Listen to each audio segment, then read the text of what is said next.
T'es-tu déjà demandé ce que fait Dieu avec ceux qui ne valorisent pas ta vie, ton amour et tes efforts? La Bible nous montre que Dieu n'est pas indifférent face à l'injustice. Dans Romains 12:19, il nous est dit « À moi la vengeance, c'est moi qui rétribuerai, dit le Seigneur. » Ce verset nous rappelle qu'il ne nous appartient pas de chercher à nous venger, car Dieu, dans sa justice parfaite, agit en son temps et à sa manière. Mais comment Dieu punit-il réellement ceux qui te méprisent? Aujourd'hui, nous allons explorer une vérité que peu de gens connaissent. Comment le Seigneur intervient lorsque tu es méprisé. À travers les Écritures, nous découvrirons de quelle façon sa justice se manifeste et comment, loin de la vengeance humaine, Dieu agit avec un dessein et une leçon. Es-tu prêt à comprendre ce que Dieu réserve à ceux qui ne te valorisent pas? T'es-tu déjà interrogé sur la raison pour laquelle Dieu permet que certaines personnes te méprisent, t'ignorent ou te fassent sentir que tu ne vaux pas assez? Cela peut être un ami, un membre de ta famille, un partenaire, ou même quelqu'un en qui tu avais une confiance absolue. Et alors surgit la question, Dieu voit-il ce qui se passe? Cela lui importe-t-il? La réponse se trouve dans sa parole. Dans Jérémie 17:10, le Seigneur déclare « Moi, le Seigneur, je sonde les reins et j'examine les pensées, pour rendre à chacun selon ses voies, selon le fruit de ses actions. » Rien n'échappe à Dieu. Il permet que le mépris ait lieu, non pas parce qu'il a oublié ses enfants, mais parce qu'il révèle des vérités cachées que tu ne peux pas encore voir. Parfois, le mépris est un filtre divin. Dieu l'utilise pour te montrer qui est réellement à tes côtés et qui ne faisait que prétendre l'être. C'est douloureux, mais nécessaire.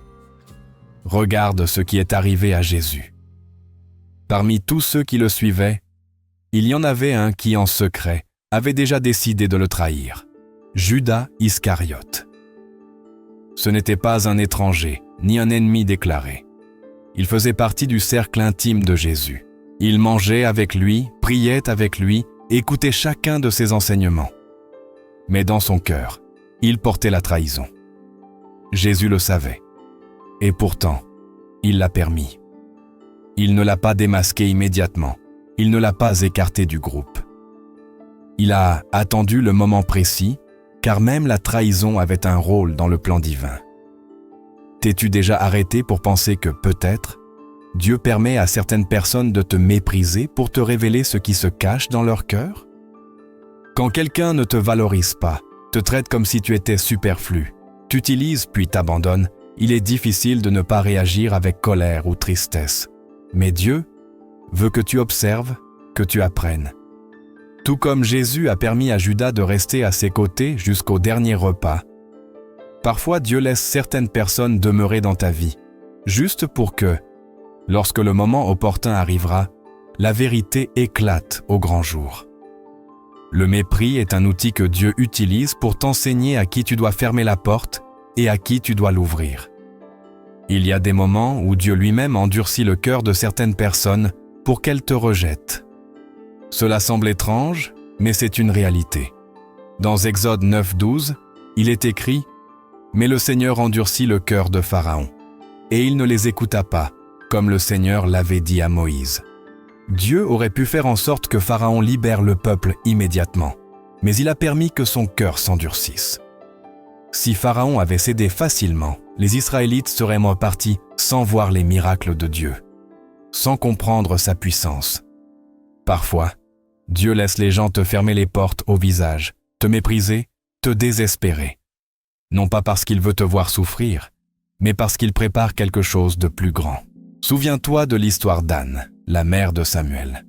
Pendant des années, elle fut méprisée et humiliée par Pénina, l'autre épouse de son mari, Elkana.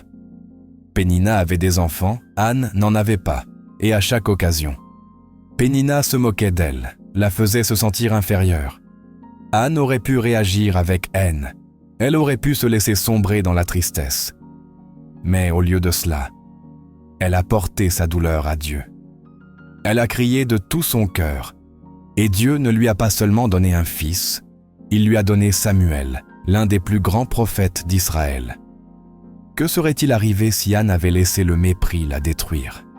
Et si, au lieu de se tourner vers Dieu, elle s'était remplie d'amertume? Le rejet qu'elle a subi n'était pas vain. C'était une préparation pour recevoir une bénédiction plus grande. Dieu observe chaque larme, chaque parole cruelle qu'on te dit, chaque geste de mépris. Mais il ne veut pas que tu te concentres sur la blessure, mais sur la leçon. Les gens qui ne te valorisent pas remplissent un rôle dans ta vie. Ils révèlent qui ils sont vraiment et, plus important encore, ils révèlent qui tu es en Dieu. Tu n'as pas besoin de la validation des autres pour savoir que tu as de la valeur. Dans Ésaïe 49, 16, Dieu dit « Vois, je t'ai gravé sur la paume de mes mains. Tes murs sont constamment devant moi. Il ne t'a pas oublié. » Jésus nous a enseigné que le mépris des hommes ne définit pas notre destin. Dans Marc 6, 4, il a dit lui-même « Un prophète n'est sans honneur que dans sa patrie, parmi ses parents et dans sa maison. » Même Jésus, le Fils de Dieu, a été rejeté par les siens. Ceux qui l'avaient reconnu depuis l'enfance n'ont pas pu voir sa véritable identité, ils ne l'ont pas valorisé. Et qu'a fait Jésus? Il n'a pas laissé cela arrêter son dessein. Il a continué sa mission. Il n'a pas essayé de les convaincre, il n'a pas supplié pour leur acceptation. Il est simplement allé de l'avant. Voilà la leçon. Quand quelqu'un ne te valorise pas, ce n'est pas ton travail de le faire changer d'avis. Ton travail est de te concentrer sur ce que Dieu a dit à ton sujet. Le mépris peut faire mal, mais il peut aussi être libérateur. Combien de fois Dieu a-t-il utilisé le rejet pour t'éloigner de quelque chose qui n'était pas pour toi? Un emploi où l'on ne te voulait pas, une relation où l'on ne te valorisait pas, une amitié qui te traitait avec indifférence. Parfois, le mépris est la manière dont Dieu te dit « Ce n'est pas ici, va plus loin ». Dans Psaume 37, 23 à 24, il nous est rappelé « Les pas de l'homme sont dirigés par le Seigneur, et il prend plaisir à sa voie. S'il tombe, il ne restera pas à terre, car le Seigneur le soutient de sa main. » Peu importe combien de fois les gens te tournent le dos, Dieu continue de te soutenir. Dieu a permis que Joseph soit méprisé par ses frères parce qu'il avait un plan plus grand. S'il ne l'avait pas vendu comme esclave, il ne serait jamais arrivé en Égypte. S'il n'était jamais arrivé en Égypte, il n'aurait pas été en prison, où il a rencontré les chansons de Pharaon. Et s'il n'avait pas rencontré les chansons, il n'aurait jamais interprété le rêve de Pharaon, ni été nommé gouverneur. Tout était calculé. Mais si Joseph s'était enfermé dans l'amertume d'avoir été méprisé, il n'aurait jamais atteint son destin. Genèse 50:20. Le dit clairement, « Vous avez voulu me faire du mal, mais Dieu l'a tourné en bien. » Aujourd'hui, Dieu veut te rappeler que le mépris que tu as vécu n'est pas la fin de ton histoire, mais une partie de ton chemin. Ne pleure pas pour ceux qui ne t'ont pas valorisé. Remercie Dieu de t'avoir montré leur vrai cœur. Et aie confiance qu'il utilise chaque rejet pour te positionner au bon endroit, avec les bonnes personnes, au bon moment. Ce qui te fait mal maintenant deviendra demain ton témoignage. Dieu travaille dans ta vie, même quand tu ne le vois pas. Si tu t'es déjà senti méprisé, si tu sens que certaines personnes ne te valorisent pas, ne cherche pas la vengeance. N'essaie pas de leur prouver ce que tu vaux. Laisse Dieu s'en charger. Il est juste et en son temps, il mettra chacun à sa place. Ne te préoccupe pas de ceux qui t'ont méprisé. Occupe-toi de marcher dans le dessein que Dieu a pour toi. Car à la fin, quand il agira, ce seront eux qui réaliseront ce qu'ils ont perdu. Dieu voit tout. Pas une seule parole prononcée en secret, pas un seul acte de mépris n'échappe à ses yeux. Il peut sembler que ceux qui t'ont méprisé continuent-ils d'avancer sans conséquence, que leur vie se poursuit sans interruption pendant que tu affrontes la douleur du rejet. Mais ce que le monde appelle impunité, la Bible l'appelle patience divine. Dans Ecclésiaste 8:11, il nous est averti, parce que la sentence contre une mauvaise action n'est pas exécutée rapidement, le cœur des fils des hommes se remplit du désir de faire le mal. Cela ne signifie pas que Dieu ignore l'injustice, mais que son jugement ne se précipite ni ne se retarde. Il arrive au moment précis. Dieu agit avec précision. L'histoire de David et Saül le montre clairement. Dieu permet que l'injustice persiste un temps, mais jamais pour toujours. Saül a méprisé David dès le début. Il l'a traité comme un simple serviteur, bien qu'il sache que Dieu était avec lui. Il l'a utilisé quand cela lui convenait et l'a rejeté quand il a senti qu'il n'en avait plus besoin. Le mépris s'est transformé en haine, la haine en persécution, et la persécution en une tentative désespérée de l'éliminer. Mais Dieu avait déjà déterminé le destin des deux. Pendant que David était formé dans le désert, Saül était consumé par sa propre arrogance. Le jugement de Dieu n'est pas tombé immédiatement, mais il est arrivé. Et quand il est arrivé, il n'y avait pas d'échappatoire. Le temps de Dieu n'est pas celui des hommes. Dans Habacuc 2:3, le Seigneur déclare « Car la vision est encore pour un temps fixé. Elle se hâte vers son terme et ne mentira pas. Si elle tarde, attends cela, car elle viendra certainement. Elle ne tardera pas. » C'est l'épreuve la plus difficile, voir ceux qui t'ont fait du mal continuer comme si de rien n'était. Mais la parole est claire, la justice de Dieu ne faillit pas. Elle arrive quand ils s'y attendent le moins, de la manière qu'ils imaginent le moins. Parfois, Dieu permet que l'orgueil d'une personne croisse jusqu'à devenir insupportable avant de l'abattre. C'est ce qui est arrivé à Nabuchodonosor, le roi de Babylone. Il se croyait intouchable. Il s'est exalté lui-même, méprisant non seulement les hommes, mais aussi Dieu. Son royaume prospérait, son pouvoir semblait absolu. Mais au moment où il a cru qu'il n'avait pas besoin de Dieu, son jugement l'a frappé. Dans Daniel 4, 31 à 32, une voix venue du ciel déclare sa chute. On te dit, ô roi Nabuchodonosor, le royaume t'est ôté. On te chassera d'entre les hommes, et tu habiteras avec les bêtes des champs. En un instant, il est passé de l'homme le plus puissant du monde à vivre comme une bête, se nourrissant d'herbe.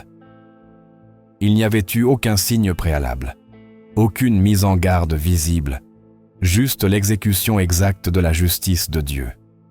Certains croient qu'ils peuvent traiter les autres avec mépris, sans conséquence.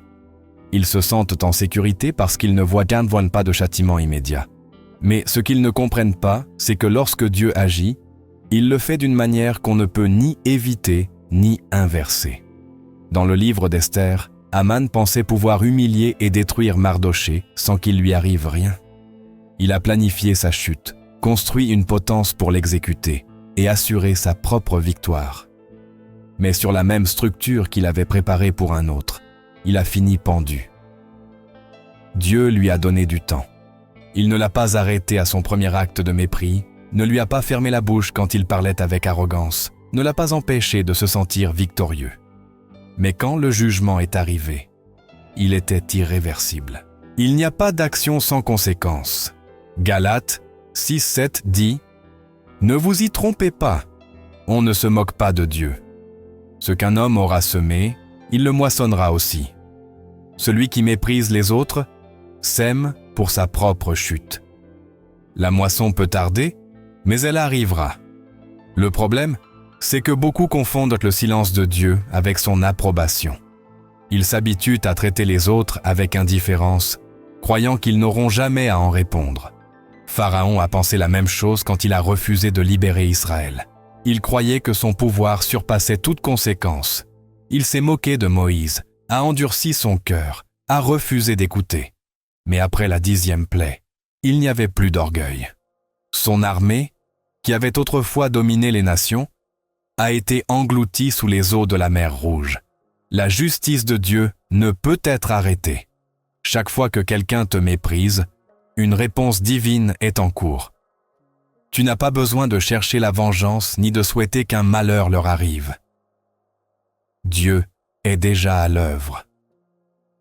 Dans Romains 12, 19, il nous est ordonné : Ne vous vengez pas vous-même, mes bien-aimés, mais laissez place à la colère de Dieu, car il est écrit « À moi la vengeance, c'est moi qui rétribuerai, dit le Seigneur. » Ce verset n'est pas seulement une promesse de justice, mais un avertissement contre le désir de prendre le jugement en nos propres mains.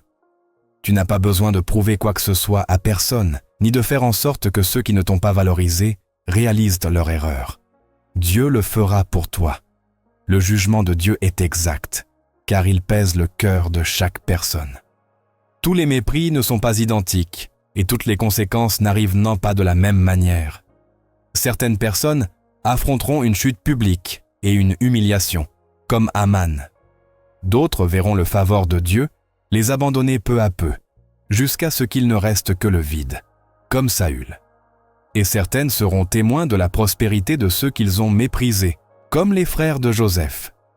Mais dans tous les cas, la justice arrive. Dieu n'agit pas par impulsion. Il ne répond pas aux émotions humaines, ni ne punit selon les critères des hommes.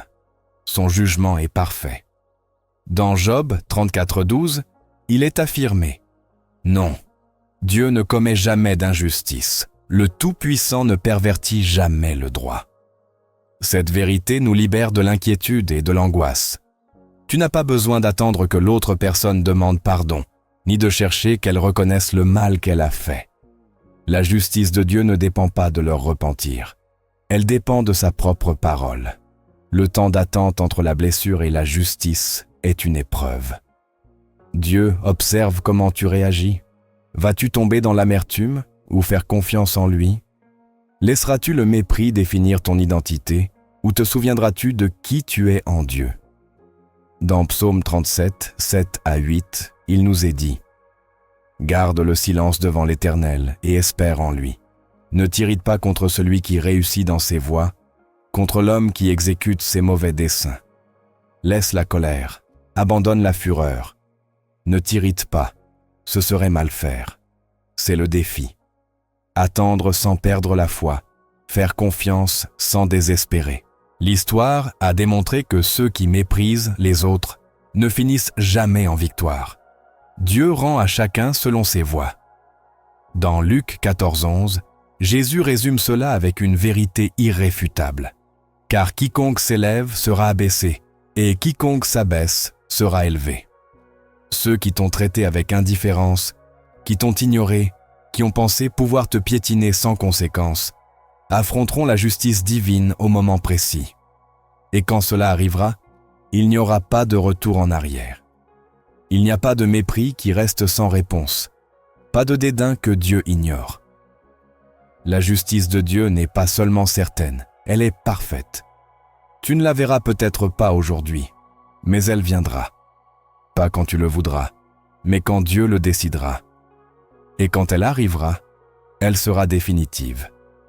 Dieu voit l'orgueil dans le cœur de ceux qui méprisent les autres, et dans sa justice, il les humilie de la manière la plus inattendue. Nul ne peut s'élever soi-même sans que vienne le jour où il sera renversé.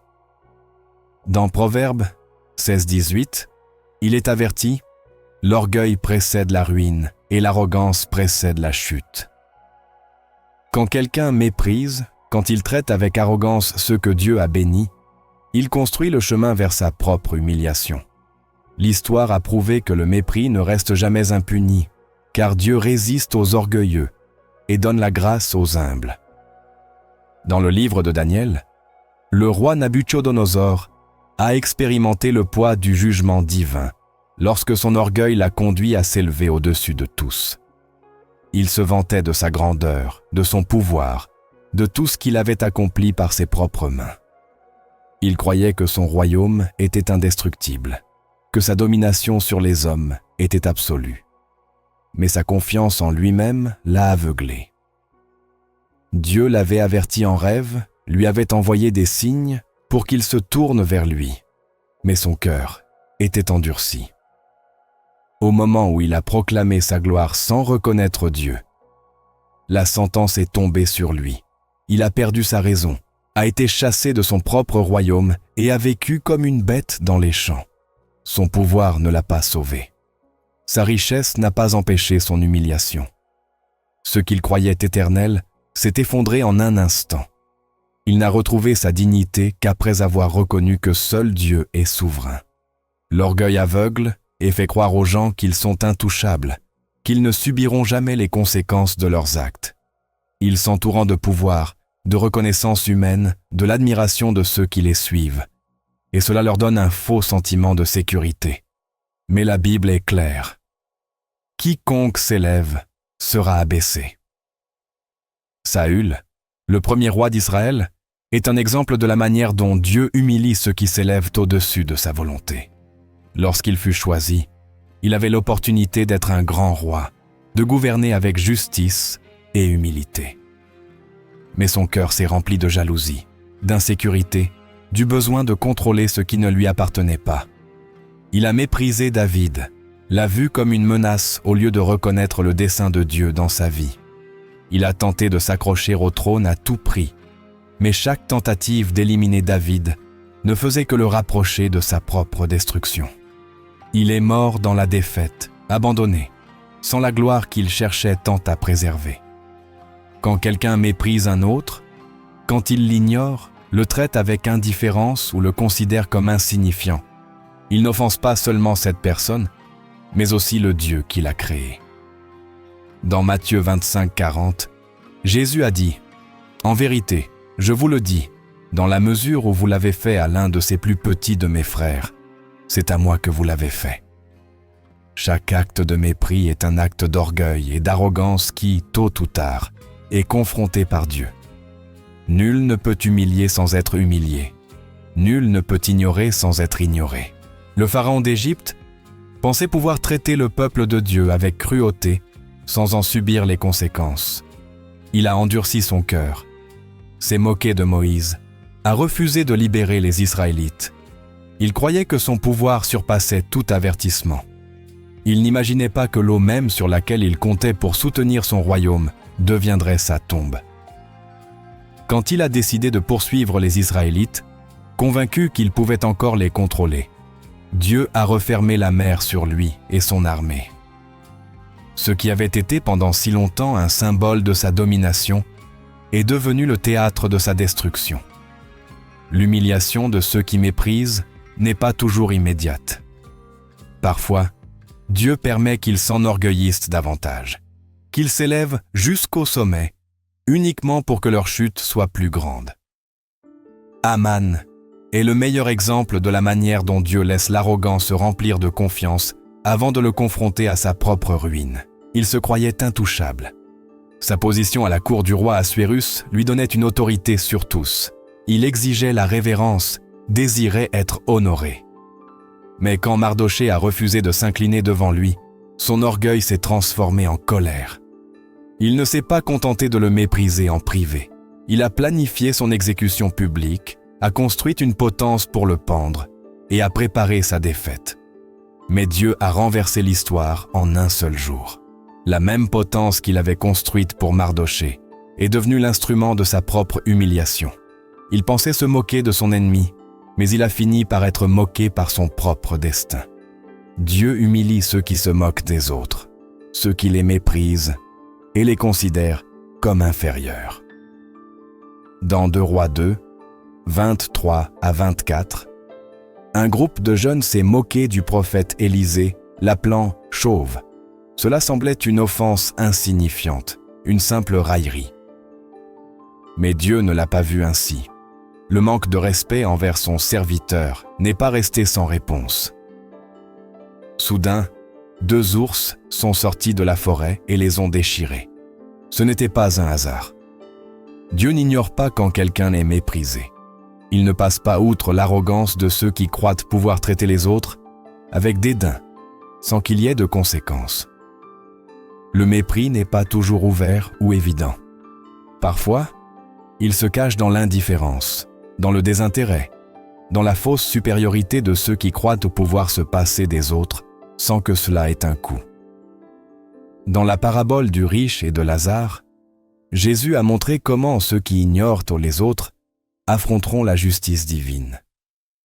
Le riche n'a pas maltraité Lazare ouvertement. Il ne l'a pas frappé ni insulté. Il l'a simplement ignoré. Il passait devant lui tous les jours sans se soucier de sa condition. Il croyait que sa richesse le rendait important, que sa position l'exemptait de toute responsabilité. Mais quand il est mort, il a découvert la vérité. Pendant que Lazare était consolé dans le sein d'Abraham, lui se trouvait en proie au tourment. Il a crié pour demander miséricorde, a supplié pour une seule goutte d'eau afin de soulager sa souffrance. Mais il était trop tard. La justice de Dieu s'était accomplie. Rien ne reste sans réponse. Dans Luc 1:52, il est déclaré « Il a renversé les puissants de leur trône et a élevé les humbles. » Il n'y a pas de position assez haute pour échapper à la portée de Dieu. Il n'y a pas d'orgueil qui ne soit corrigé. Le moment de l'humiliation arrive de manière inattendue. Certains verront leur influence s'évanouir. D'autres seront témoins de la prospérité de ceux qu'ils ont méprisés. Certains seront oubliés, tandis que ceux qu'ils ont ignorés seront reconnus et honorés. Quand Dieu décide d'humilier quelqu'un, il n'a pas besoin que quiconque intervienne. Il ne requiert pas de vengeance humaine. Il n'a pas besoin que quelqu'un prenne des représailles. Il le fait au moment exact, de la manière précise, avec un jugement que nul ne peut inverser. L'histoire d'Hérode est un rappel de la façon dont l'arrogance peut mener à la ruine en un instant. Il s'est cru un Dieu, a accepté l'adoration du peuple sans reconnaître que toute gloire appartient à Dieu seul. Mais avant qu'il puisse profiter de sa grandeur, un jugement est tombé sur lui. Dans Actes 12:23, son destin est narré. Au même instant, un ange du Seigneur le frappa, parce qu'il n'avait pas donné la gloire à Dieu, et il expira, rongé par les vers. Ceux qui méprisent croient que leur position les protège, que leur influence les sauvegarde. Mais ils se trompent. Dieu observe chaque attitude, chaque parole, chaque geste d'arrogance. Et quand le temps est accompli, la chute est inévitable. Nul qui ait méprisé un autre ne restera sans être confronté par la justice de Dieu. Il humilie les orgueilleux et élève les humbles. Sa sentence est sans appel. Les personnes qui ne valorisent pas ce que Dieu a placé dans leur vie ne se contentaient pas de faire face à l'humiliation. Elles sont aussi forcées de voir ce qu'elles ont perdu. Elles peuvent pas y continuer leur chemin comme si de rien n'était, convaincues que leurs actions n'auront pas de conséquences. Elles peuvent ignorer, mépriser, sous-estimer. Mais viendra un moment où elles seront témoins de la manière dont la bénédiction avance sans elles. L'histoire se répète encore et encore. Ce qui a été rejeté, ce qui a été mis de côté, ce qui a été considéré comme insignifiant, finit par être exalté. Et quand cela arrive, ceux qui ont méprisé deviennent les spectateurs de ce qu'ils auraient pu avoir, mais ont laissé échapper. Quand les frères de Joseph l'ont vendu comme esclave, ils ont cru s'en être débarrassés pour toujours. Ils l'ont vu partir enchaîné, humilié, sans possibilité de reprendre une place parmi eux. Ils ont pensé que son histoire s'arrêterait là.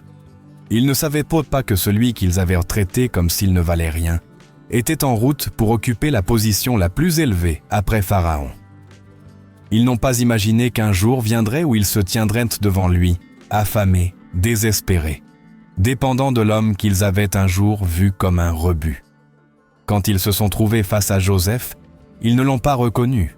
Ils ont vu un gouverneur puissant, quelqu'un qui pouvait décider de leur sort.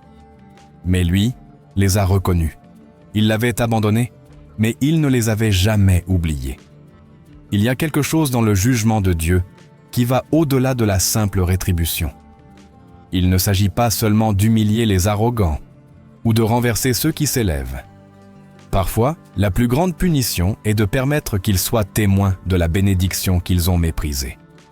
Non seulement ils se retrouvent sans ce qu'ils ont rejeté, mais ils doivent voir comment cela prospère sans eux. C'est la séparation inévitable entre ceux qui honorent ce que Dieu leur donne et ceux qui le méprisent. Le même schéma se répète dans toute l'Écriture. Ce qui est rejeté, ce qui est donné pour perdu, ce qui est considéré sans valeur, finit par briller d'une lumière impossible à ignorer. Dans le livre de l'Exode, les Égyptiens se moquaient des Israélites.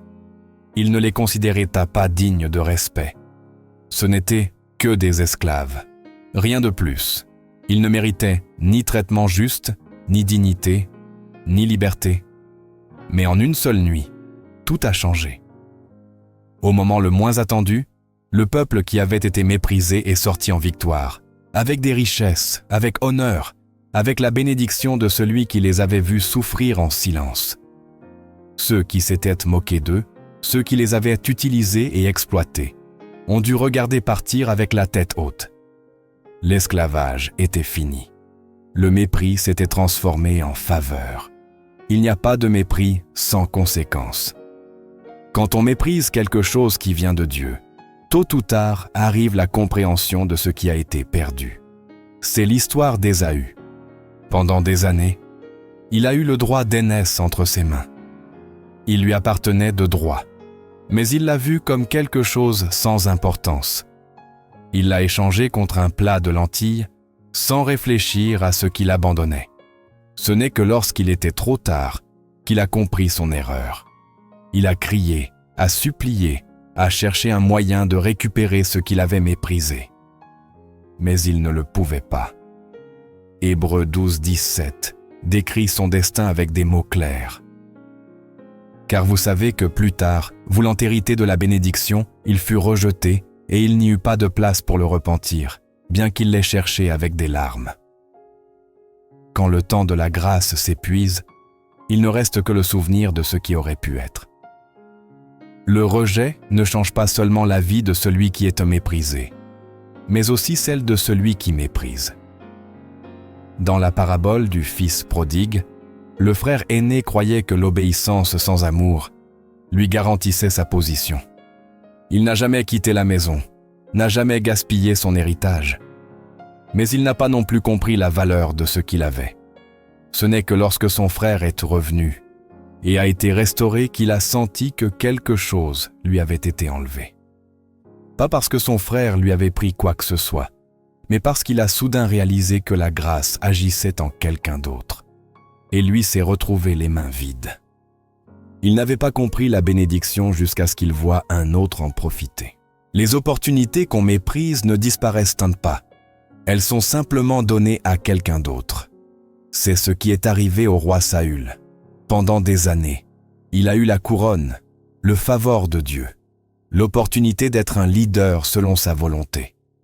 Mais il a rejeté les instructions divines, a méprisé l'appel, a traité avec indifférence ce qui lui avait été confié. Il pensait qu'il resterait toujours en contrôle, jusqu'à ce qu'un jour, sans avertissement préalable, on lui annonce que le royaume ne lui appartenait plus. On ne le lui a pas retiré immédiatement, mais il l'avait perdu.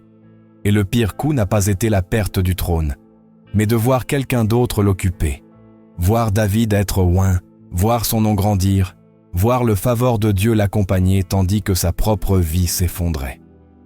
Le châtiment pour ceux qui ne valorisent pas ce que Dieu met dans leur vie n'est pas toujours une chute soudaine. Parfois, le jugement arrive sous forme d'une révélation inévitable. La certitude que ce qu'ils ont méprisé prospère maintenant sans eux. Dans Luc 13:28, une mise en garde enferme cette vérité. Là seront les pleurs et les grincements de dents, quand vous verrez Abraham, Isaac et Jacob, et tous les prophètes dans le royaume de Dieu, et que vous serez exclus. Il ne s'agit pas seulement du jugement final, mais d'un principe qui s'accomplit ici et maintenant. Ce qui est rejeté, ce qui est ignoré, ce qui est considéré sans valeur, est repris par quelqu'un d'autre et porté à son plus haut éclat. Et ceux qui l'ont laissé partir ne peuvent donc qu'observer de loin. Les chemins de Dieu sont parfaits. Rien de ce qu'il fait n'est au hasard. Ceux qui t'ont méprisé, ceux qui n'ont pas valorisé ce que tu offrais, ceux qui t'ont vu comme quelque chose de superflu, devront un jour affronter la vérité de ce qu'ils ont perdu. Pas parce que tu dois leur prouver quoi que ce soit, mais parce que cela fait partie du jugement divin. Tu n'as pas besoin de chercher la vengeance, ni d'attendre leur reconnaissance. Il suffit d'aller de l'avant, de continuer sur le chemin que Dieu a tracé, d'avancer sans regarder en arrière. Un jour viendra où ceux qui ont ignoré ta valeur seront témoins de la manière dont Dieu t'a élevé. Et à ce moment-là, ils comprendront que leur plus grande erreur n'a pas été ce qu'ils ont fait, mais ce qu'ils ont laissé échapper. Le temps peut faire croire que le mépris reste sans réponse, que ceux qui t'ont méprisé continuent d'avancer sans conséquence, que les mots blessants et les actions injustes se dissolvent dans l'oubli. Mais rien ne reste sans résolution. Ce qui semble être de l'impunité n'est que la patience d'un jugement qui progresse sans interruption jusqu'à atteindre sa destination finale. Certains croient que le châtiment n'arrive jamais parce qu'ils le mesurent en jours, en semaines ou même en années. Mais la justice divine ne répond pas aux horloges humaines. Son cours est inaltérable. Elle se déploie avec précision au moment déterminé, sans faillir ni se précipiter. L'histoire d'Aman en est un témoignage.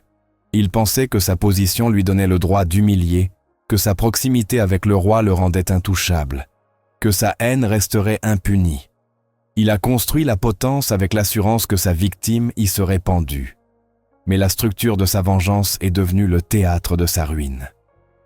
Son châtiment n'est pas arrivé au moment où il a méprisé Mardochée, ni quand il a conspiré contre lui, ni même quand il a présenté son plan avec ruse. Il est arrivé au moment exact où sa chute serait totale, quand il n'y aurait plus moyen d'échapper à ce qui était écrit. La justice ne se manifeste pas toujours au moment du mépris, car son but n'est pas seulement de punir, mais de révéler. Elle permet à ceux qui ont méprisé de s'élever dans leur propre arrogance jusqu'au sommet de leur illusion. On leur accorde une sensation de victoire, un mirage d'impunité, l'illusion que leurs actes seront oubliés. L'histoire de Nabuchodonosor le démontre. Son règne prospérait, ses domaines s'étendaient, son pouvoir était incontestable. Il se croyait maître du temps et du destin, oubliant qu'aucun trône ne tient sans la permission du Très-Haut. Dans son orgueil, il a proclamé sa grandeur, et à cet instant précis, son jugement s'est exécuté. Il a été dépouillé de son pouvoir, réduit à la condition la plus basse, humilié de la manière la plus inattendue. La chute n'est pas survenue au premier acte de mépris, mais quand son cœur a cru qu'il n'affronterait jamais de conséquences. Ceux qui méprisent avancent avec la certitude que rien ne changera, que leurs paroles resteront sans écho, que leurs actions ne seront jamais pesées sur la balance. C'est ce qui est arrivé à Pharaon. Chaque plaie était un rappel que son royaume n'était pas indestructible. Mais il a endurci son cœur, ignoré les avertissements, cru qu'il pouvait encore contrôler l'issue. Ce n'est que lorsque le jugement a atteint sa propre maison qu'il a compris qu'aucun pouvoir humain ne peut résister au moment désigné. Quand il a finalement laissé partir les Israélites, il a pensé que son autorité restait intacte. Il a poursuivi avec arrogance, sûr de pouvoir récupérer ce qui lui avait déjà été arraché. Il n'a pas compris que le châtiment ne lui enlèverait pas seulement ses esclaves, mais aussi son armée, sa stabilité et son pouvoir. La mer s'est refermée avec la même certitude qu'il avait mise dans son mépris des avertissements. Il n'y avait pas de retour en arrière. Certains tombent dans l'erreur de mesurer la justice selon le rythme du monde. Ils croient que s'ils ne voient pas une conséquence immédiate, elle n'arrivera jamais. Ils confondent l'attente avec l'absence de réponse. La patience n'est pas un abandon. Dans Ecclésiaste 8:11, il est établi « Parce que la sentence contre un acte mauvais n'est pas exécutée rapidement. Le cœur des fils des hommes se remplit du désir de faire le mal. » Cela ne signifie pas que la sentence n'arrivera pas, mais que son délai révèle la véritable intention du cœur. Certains, dans cette apparente impunité, choisissent le repentir, reconnaissent leur erreur et cherchent le changement. D'autres, dans cette même attente, endurcissent davantage leur esprit, convaincus qu'ils n'auront jamais à répondre de leurs actes. Pour ces derniers, le châtiment arrive de manière définitive, sans espace pour la correction. Les frères de Joseph pensaient que leur mépris resterait enfoui dans le temps. Ils l'ont vendu, l'ont arraché à sa maison, l'ont dépouillé de son identité. Ils croyaient que la distance effacerait leurs actions, que le silence ensevelirait l'injustice. Des années plus tard, quand ils se sont trouvés face au gouverneur d'Égypte sans le reconnaître, la vérité les a rattrapés. Pas avec une vengeance humaine, mais avec la révélation que ce qu'ils avaient tant méprisé était devenu leur seule espérance. Ce qu'ils avaient ignoré était devenu indispensable. Le temps n'efface pas le mépris, il l'accumule jusqu'au moment désigné. La parabole du riche et de Lazare l'expose avec clarté. L'homme qui vivait dans l'abondance a ignoré celui qui gisait à sa porte. Il passait chaque jour sans le regarder, sans lui accorder de valeur, sans considérer son existence. L'absence apparente de conséquences a renforcé son indifférence. Mais la mort n'a pas annulé la justice. Elle l'a simplement transférée dans un domaine où elle ne pouvait être inversée. Pendant que Lazare était consolé, le riche se trouvait en tourment, criant pour une opportunité qui n'existait plus. L'erreur de ceux qui méprisent est de croire que ce qu'ils ignorent n'a pas de valeur. Ils pensent que le silence est un oubli, que l'indifférence est une absence de dessein. Ils se trompent en imaginant que leur mépris définit l'importance de quelque chose, sans comprendre que la véritable définition ne leur appartient pas.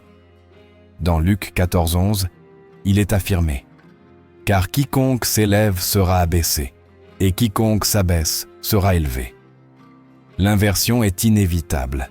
Certains croient que le châtiment se manifestera sous les mêmes formes que leur mépris. Ils s'attendent à une rétribution visible, une souffrance équivalente. Mais la justice n'est pas un simple reflet de l'action. Elle est une réponse exacte au dessein. Elle ne s'exécute pas toujours par une chute soudaine, une ruine publique ou une douleur évidente. Parfois, la conséquence la plus sévère est la révélation de ce qui a été perdu. Ceux qui ont ignoré voient ceux qu'ils ont méprisés prospérer. Ceux qui pensaient que quelqu'un n'avait aucune valeur se retrouvent dans le besoin de ce qu'ils ont rejeté. Ceux qui croyaient que leur statut était éternel découvrent qu'ils ont été remplacés. Saül l'a expérimenté de la manière la plus dévastatrice. Son mépris pour David l'a conduit à l'obsession. Au lieu de se concentrer sur son royaume, de renforcer son gouvernement, il a gaspillé son temps à poursuivre celui qui avait déjà été choisi. Il n'est pas tombé immédiatement, mais chaque pas qu'il a fait dans sa jalousie l'a rapproché de sa fin. Quand il a réalisé que le favor lui avait été retiré, il était trop tard. Ce qu'il avait ignoré est devenu sa condamnation. Il n'y a pas de parole qui reste sans réponse, pas d'action qui échappe à la balance de la justice. L'impunité n'est qu'un mirage momentané qui s'effondre quand le jugement s'accomplit. Certains s'en rendent compte trop tard, quand il n'y a plus moyen de récupérer ce qu'ils ont méprisé. D'autres voient avec clarté le moment où tout ce qu'ils ont ignoré devient la pièce essentielle qui leur manque. Dans les deux cas, le résultat est le même. La certitude que ce qu'un homme sème, il le moissonnera aussi. Le jugement divin ne se trompe jamais. Il ne répond pas à l'émotion, ne se hâte pas sous la pression humaine, ne se laisse pas influencer par le cri de la vengeance. Son exécution est précise. Il n'y a aucun moyen de l'esquiver, de le retarder ou de le modifier. Ceux qui ont méprisé devront affronter ce qu'ils ont semé. Pas immédiatement, pas selon les termes qu'ils attendent, mais au moment exact où leur orgueil les aura conduits assez loin pour que la chute soit inévitable. La patience de la justice divine n'est ni oubli ni indifférence. C'est le processus exact dans lequel chaque action trouve sa réponse, où le temps n'annule pas la conséquence et où l'injustice ne se dissout pas dans l'impunité. Certains croient pouvoir avancer sans rendre de compte, convaincus que ce qu'ils ont fait n'aura jamais d'écho dans l'avenir, que le mépris restera enterré et que leurs erreurs ne leur seront jamais reprochées. Mais la parole est claire. Ce qu'un homme sème, il le moissonnera aussi. Le châtiment divin n'est pas toujours immédiat, mais il est toujours certain. Aman a construit la potence avec la confiance que son plan s'exécuterait sans interruption. Il n'imaginait pas que le jugement qu'il avait décrété contre un autre retomberait sur lui-même.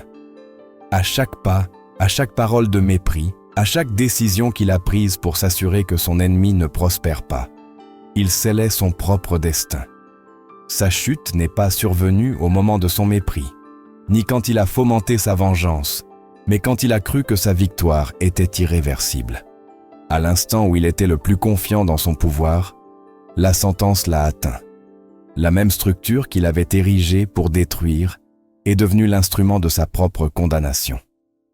L'histoire se répète sous différentes formes. Nabuchodonosor a régné avec la certitude que son royaume était indestructible. Il se vantait de sa grandeur, proclamait son pouvoir sans reconnaître celui qui l'avait permis. Dans son esprit, son empire s'étendait grâce à ses propres compétences. Sa gloire était le fruit de ses efforts. Quand son orgueil a atteint son apogée, la sentence s'est exécutée. Il n'y a eu aucun avertissement final, aucune chance de se rétracter. L'humiliation est arrivée de la manière la plus dévastatrice. Il a été dépouillé de son pouvoir, réduit à la condition la plus basse, exclu de la civilisation, et laissé dans les champs comme une bête, pas par caprice, pas par hasard, mais comme une démonstration qu'aucun homme ne peut s'élever au-dessus de la volonté du Très-Haut. Pharaon croyait que son autorité était suprême. Il a rejeté les avertissements, ignoré les signes, défié la volonté divine encore et encore. Chaque plaie était une chance de se soumettre, chaque jugement un rappel qu'il n'avait pas le contrôle. Mais son cœur endurci l'a conduit au point de non-retour. Quand il a finalement cédé, ce n'était pas par repentir, mais par désespoir. Et même alors, dans son arrogance, il a tenté de récupérer ce qui ne lui appartenait plus. Il a poursuivi avec l'illusion qu'il pouvait encore tordre le destin, que sa parole avait encore du poids. Il n'a pas compris que le jugement était déjà prononcé. La mer s'est refermée sans possibilité d'évasion. Et avec elle, toute son autorité a disparu. Le temps est un voile qui dissimule l'exécution du jugement jusqu'au moment précis où il doit s'accomplir. Ceux qui méprisent croient que leur impunité est éternelle, que l'absence de réponse immédiate prouve qu'ils n'affronteront jamais de conséquences. Mais la justice ne se meut pas avec l'urgence humaine. Dans Ecclésiaste 8:11, il est déclaré « Parce que la sentence contre un acte mauvais n'est pas exécutée rapidement, le cœur des fils des hommes se remplit du désir de faire le mal. » Non pas parce que le châtiment n'arrive pas, mais parce que dans son attente, la véritable nature du cœur se révèle. Certains utilisent ce temps pour corriger leur chemin, pour reconnaître leurs fautes, pour changer leur destin. D'autres l'utilisent pour durcir encore plus leur esprit, pour renforcer leur orgueil, pour se convaincre qu'ils ne seront jamais confrontés. Pour ces derniers, le jugement arrive sans avertissement finaux, sans possibilité de rectification. Les frères de Joseph l'ont vendu sans considérer les conséquences. Ils l'ont arraché à sa maison, l'ont dépouillé de sa vie, sans imaginer qu'un jour il se tiendrait pas devant lui, sans le reconnaître, dépendant de sa miséricorde pour survivre. Ils n'ont pas affronté une rétribution immédiate. Ils n'ont pas été punis au moment de leur mépris. Des années plus tard, quand la famine les a forcés à chercher de l'aide, la vérité les a rattrapés.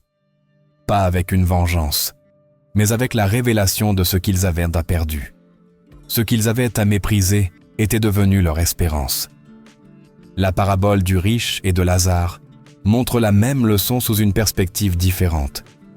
Toute sa vie, le riche a ignoré Lazare. Il le voyait, mais ne le regardait pas. Son mépris n'était pas exprimé par des mots, mais par l'indifférence. Il croyait que sa richesse le plaçait dans une position supérieure, que son statut lui permettait d'ignorer sans conséquence.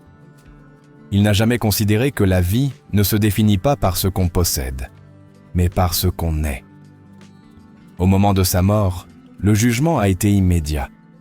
Pas de procès, pas de questions, pas d'explication. Il s'est réveillé en tourment, criant pour une goutte d'eau, pour une chance qui n'existait plus. Ce qu'il avait méprisé en vie est devenu la source de son plus grand désespoir. Saül s'est accroché à son trône avec la croyance qu'il pouvait éviter l'inévitable. Il a méprisé David, l'a poursuivi avec l'intention de l'éliminer, a vu en lui une menace au lieu de reconnaître sa place dans le plan divin. Sa chute n'a pas été soudaine. mais progressive. Chaque décision l'a éloigné davantage de la volonté de Dieu, chaque acte de mépris a renforcé son destin. Quand il a finalement compris que le royaume ne lui appartenait plus, son désespoir l'a conduit au plus bas. Il a cherché des réponses dans l'interdit, a affronté la réalité de son destin sans pouvoir le changer. Il n'est pas mort en bataille comme un roi honorable, mais dans la défaite et l'abandon. Le châtiment divin ne répond pas à la logique humaine. Il n'arrive pas toujours au moment attendu ni de la manière anticipée. Certains voient leur vie s'effondrer lentement. Les opportunités qu'ils tenaient un temps pour acquises disparaître, leur influence s'évanouir jusqu'à sombrer dans l'oubli. D'autres expérimentent la chute de manière soudaine, sans avertissement visible, sans possibilité de réponse. La seule chose certaine est que la justice s'accomplit toujours. Dans Luc 14:11, il est établi, car quiconque s'élève sera abaissé, et quiconque s'abaisse sera élevé. Ce n'est pas une possibilité, c'est une certitude. Il n'y a pas d'exception, pas de déviation à ce principe. Certains croient de pouvoir le défier, s'élever au-dessus des autres sans affronter de conséquences, penser que leur mépris ne leur sera jamais reproché. Mais au moment exact, quand leur confiance en eux-mêmes atteint son apogée, le jugement s'exécute. L'impunité n'est qu'un mirage qui persiste jusqu'à ce que la vérité se révèle. La justice ne s'arrête pas, ne faiblit pas, ne s'oublie pas. Certains recevront leur sentence de leur vivant, voyant tout ce qu'ils ont construit s'évanouir. D'autres l'affronteront quand il n'y aura plus de chance de changement. La seule constante est que personne n'échappe à la rétribution de ses actes. Peu importe combien de temps passe, peu importe à quelle hauteur ils sont montés, le jugement arrive toujours. Le rejet n'est jamais la fin de l'histoire. Ce qui semble une perte à un moment donné se révèle avec le temps comme un pas nécessaire vers quelque chose de plus grand.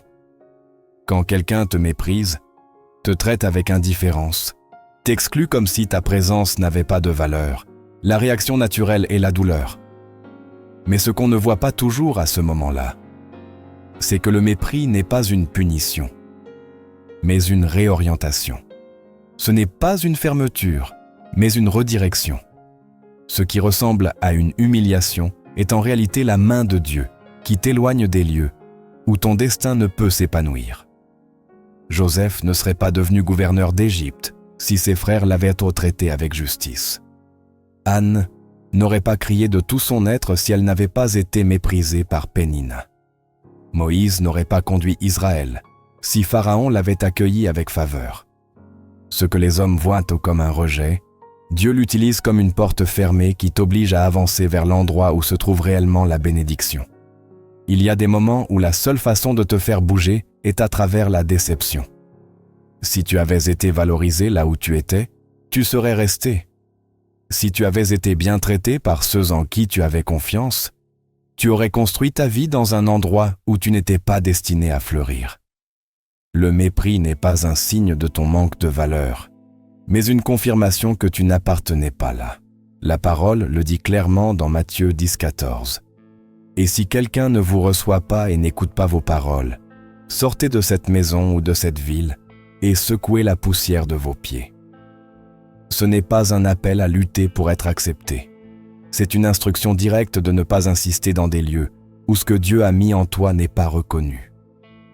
Quand quelqu'un ne te valorise pas, quand on te ferme des portes, quand on te traite avec mépris, ce n'est pas un échec, mais une indication que le chemin continue ailleurs.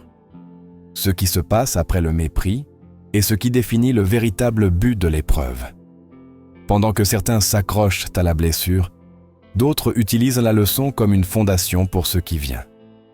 Jésus n'a pas essayé de convaincre son peuple de son identité, il n'a pas supplié pour être accepté dans sa propre terre. Il n'a pas exigé qu'on le reconnaisse. Il est simplement parti et a continué sa mission là où son appel était accueilli. Au lieu de réclamer justice à ceux qui l'ont rejeté, il a investi son temps à accomplir le dessein pour lequel il avait été envoyé. Le problème n'est pas le rejet, mais ce que tu permets qu'il fasse dans ta vie. Certains restent piégés dans l'amertume. dépensant leur énergie à se demander pourquoi ils n'ont pas été valorisés. Ils se concentrent sur prouver leur valeur à ceux qui les ont méprisés, au lieu d'avancer vers ce que Dieu a préparé. Ce qu'ils ne voient pas, c'est que chaque minute passée à déplorer le mépris est une minute volée à leur destin. Si Joseph avait consacré sa vie à chercher la vengeance contre ses frères, il n'aurait jamais interprété le rêve de Pharaon. Si Anne s'était laissée consumer par la tristesse, elle n'aurait jamais reçu la réponse divine. Si Moïse s'était résigné au rejet de Pharaon, Israël n'aurait jamais été libéré. Rien dans l'histoire des serviteurs de Dieu n'indique que leur dessein dépendait de l'approbation humaine. Au contraire, chaque grand appel a été précédé par le mépris. David a été ignoré par sa propre famille, avant d'être choisi comme roi. Gédéon se voyait comme le moindre de sa maison, avant de mener une victoire impossible. Paul a été persécuté avant de devenir l'apôtre qui a porté l'Évangile aux nations. Il n'y a pas de destin sans opposition, pas de grandeur sans résistance. Le véritable châtiment pour ceux qui ne t'ont pas valorisé n'est pas une chute immédiate, ni une humiliation publique, ni la perte de ce qu'ils possédaient. C'est de voir comment tu prospères sans eux. C'est de réaliser trop tard que ce qu'ils ont ignoré avait une valeur inestimable. C'est de contempler la croissance de ce qu'ils ont méprisé sans pouvoir y participer. Dans Ésaïe 40:1, 11, il est dit « Voici, tous ceux qui s'irritent contre toi seront confus et couverts de honte. Ceux qui te combattent seront comme rien et périront. » Pas parce que tu cherches la vengeance, mais parce que le dessein de Dieu s'accomplira, peu importe combien ont essayé de l'arrêter. La croissance après le rejet est inévitable pour ceux qui font confiance en Dieu. Ce qui semblait une perte devient un gain. Ce qui semblait une fin se transforme en un nouveau commencement. Dans Genèse 50:20, Joseph résume la vérité la plus puissante sur le mépris. « Vous avez voulu me faire du mal, mais Dieu l'a tourné en bien. » Pas pour une petite restauration, pas pour une légère amélioration, mais pour l'accomplissement d'un plan qui allait bien au-delà de ce que quiconque pouvait imaginer. Le moment de la restauration n'est pas quand ceux qui t'ont méprisé te demandent ta pardon, ni quand ils reconnaissent leur erreur, ni quand ils souhaitent t'avoir agi différemment. La restauration arrive quand tu comprends que tu n'as jamais eu besoin de leur validation pour atteindre ce que Dieu avait déjà réservé pour toi. La véritable victoire n'est pas de les voir souffrir, mais de voir comment tout ce qu'ils ont essayé d'arrêter continue d'avancer sans interruption. Au lieu d'attendre la rédemption dans les paroles de ceux qui t'ont ignoré, trouve-la dans la fidélité de Dieu. Au lieu de chercher la justice dans la chute des autres, voilà dans la manière dont tu restes debout. Au lieu de désirer une reconnaissance là où tu ne l'as pas reçue, élève-toi dans la certitude que ta valeur n'a jamais dépendu de l'opinion des autres. Psaume 118, 22 dit « La pierre que les bâtisseurs ont rejetée est devenue la pierre angulaire. Ce que le monde a ignoré est devenu la base de quelque chose de plus grand. Ce qui a été rejeté est devenu indispensable. Chaque mépris, chaque parole blessante, chaque porte fermée, chaque abandon, chaque humiliation n'était pas une erreur. Ce était à des pièces précises d'un puzzle que seul Dieu pouvait voir dans son entièreté. Il n'y aurait pas eu de David sans Goliath. Il n'y aurait pas eu de Joseph sans la trahison de ses frères. Il n'y aurait pas eu de Moïse sans le rejet de Pharaon. Il n'y aurait pas eu de rédemption sans la croix. Les gens qui ne t'ont pas valorisé n'avaient pas le pouvoir d'altérer ton destin. Ils n'avaient pas l'autorité pour arrêter ce que Dieu avait décrété. Tout ce qu'ils ont accompli, c'est accélérer le processus. Ce qu'ils ont essayé d'éteindre, ils l'ont en réalité ravivé. Ce qu'ils ont voulu détruire, ils l'ont renforcé. La plus grande leçon du rejet n'est pas la justice qui suit, mais la transformation qu'il produit en ceux qui le vivent avec foi. L'or ne se purifie que dans le feu. La foi ne se renforce que dans l'adversité. Le dessein ne se révèle que dans la résistance. Dans Romains 8:28, une vérité immuable est établie. Nous savons que Dieu fait concourir toutes choses au bien de ceux qui l'aiment, de ceux qui sont appelés selon son dessein. Toutes choses y compris le mépris, y compris la trahison, y compris l'abandon. Rien n'échappe à son plan. Le véritable châtiment pour ceux qui ne t'ont pas valorisé est de savoir qu'ils ne pourront jamais récupérer ce qu'ils ont méprisé. Mais la véritable récompense pour toi est de réaliser que tu n'as jamais eu besoin d'eux pour arriver là où Dieu avait déjà décidé que tu serais.